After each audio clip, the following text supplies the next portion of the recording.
మీ sugar levels ను control చేసే ఆయుర్వేద మూలిక గురించి తెలుసుకుందాం. ముఖ్యంగా పిప్పి సమస్యతో ఇబ్బంది పడేవాళ్లు మాది ఫలమాలము, బావంచాలు సమానంగా తీసుకుని దంచి పిప్పి పంటిలో పెట్టుకుంటే నొప్పి వెంటనే తగ్గుతుంది. ఇంకా చెవిలో చీముకారే సమస్యతో ఇబ్బంది పడేవాళ్లు మాది ఫల రసములో సర్జక్షారము కలిపి చెవిలో వేసుకుంటే చెవిలో చీముకారే సమస్య తగ్గొచ్చు. ఇక మాది ఫల రసం త్రికటులను మెత్తగా నూరి ఉండచేసి నోట్లో పెట్టుకుని వేడి నీరు పుక్కిలించిన గర్భిణీ స్త్రీలలో వచ్చే అరుచి సమస్య తగ్గే అవకాశం ఉంటుంది.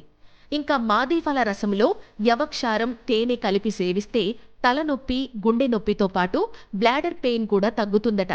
ఇక జ్వరం కారణంగా అన్నం తినలేక ఇబ్బంది పడేవాళ్లు మాది ఫల కేసరాలు, సైంధవ లవణము, తేనె వీటిని మెత్తగా నూరి నోట్లో పెట్టుకుంటే ఆ సమస్య తగ్గుతుంది. ఇక గుండె వేగంగా కొట్టుకునే సమస్యతో బాధపడేవాళ్లు దీని రసంలో త్రికటు పొడిని కలిపి అందులో కొంచెం తేనె కలిపి సేవిస్తే ఆ సమస్య కంట్రోల్ అవుతుంది. అలాగే డయాబెటిస్తో బాధపడేవాళ్లు మాది ఫల చెట్టు మూలము కషాయాన్ని సేవిస్తే షుగర్ లెవెల్స్ కంట్రోల్ అవుతాయి.